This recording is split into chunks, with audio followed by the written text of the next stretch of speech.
I got a question, and I want you to think about this question. Why do you want to do and why do you do concert photography? Okay, I know there's hundreds of people, maybe even thousands of people go out. They'll spend $6, 10, $12,000 on camera gear, and they'll go out to concerts and they'll take photographs. Why? Okay, what do you get out of concert photography that makes you go? What melts your butter? What trips your trigger? What floats your boat? What does it? What is it about concert photography that makes you happy?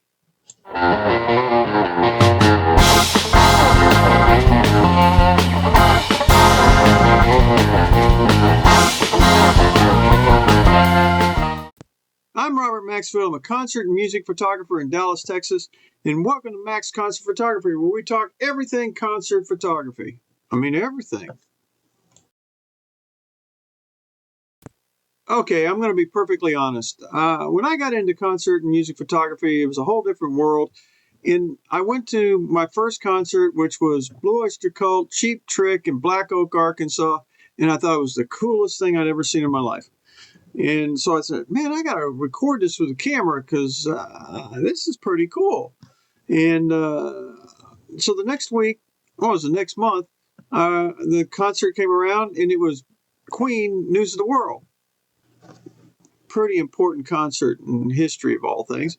So I got pictures of Freddie Mercury and Brian May and Queen, and I was like, wow, that's really cool. And there's in that file cabinet sitting right over there.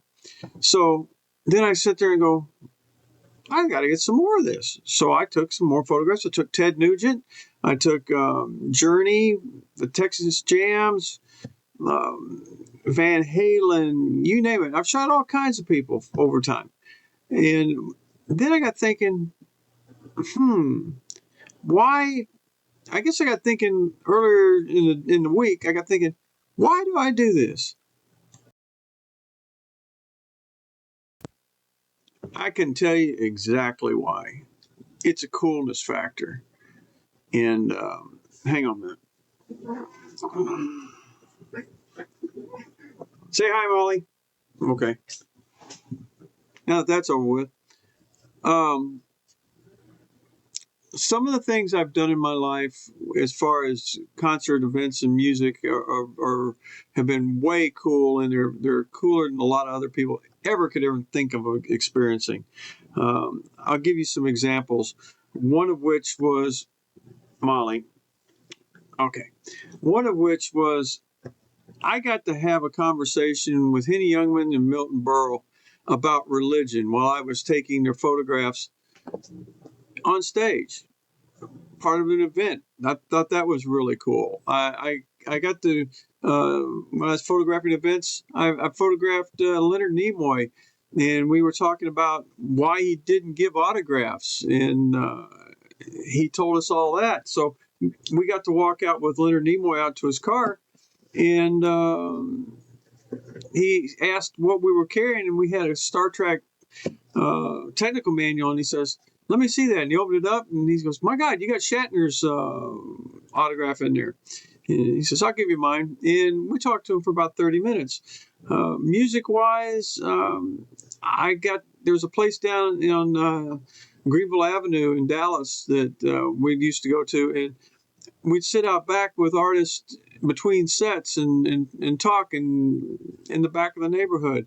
One time I got to see Simon and Garfunkel and photograph them in a driving rainstorm in the Cotton Bowl. The stories, the histories, the experiences are why I photograph concerts and music. And there's some things that no one else can do unless you do it.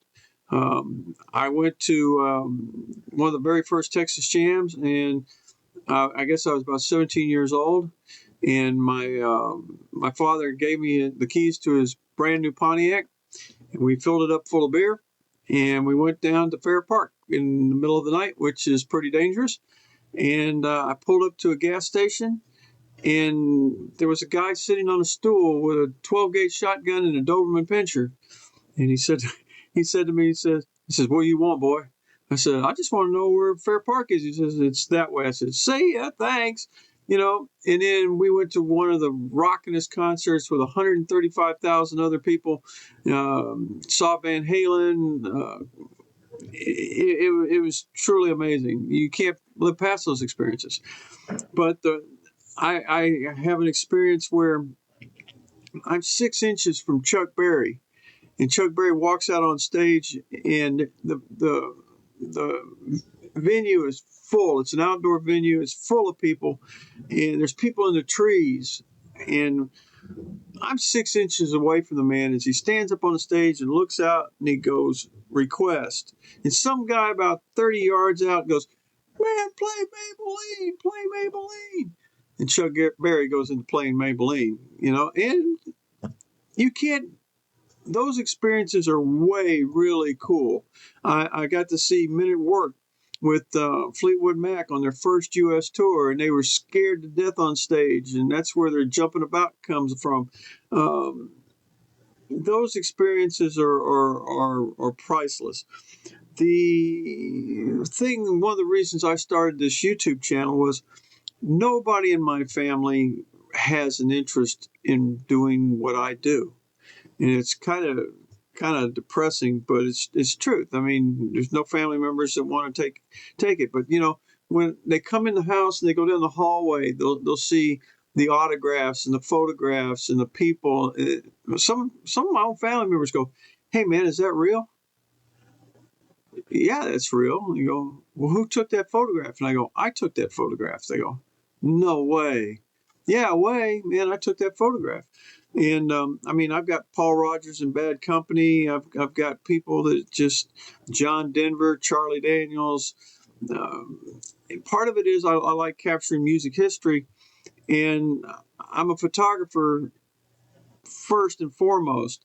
What I'm doing right now is I'm learning more about the Dallas, Fort Worth, the Texas music scene, and it's richer than I ever thought of. I mean, most people, when they think of Texas music, they think of Stevie Ray Vaughan and ZZ Top, but it goes a lot deeper than that. And I'm actually living and experiencing, going to concerts, meeting the artists of today, and uh, talking with them, taking their photographs, writing stories about them, and then I'm taking that information and that experience, and that's what makes me tick in concert and music photography.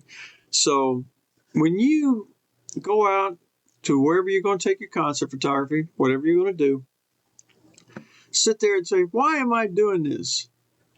What makes me tick?" And think about it for a little while. I'll see you next week. Till then, have fun.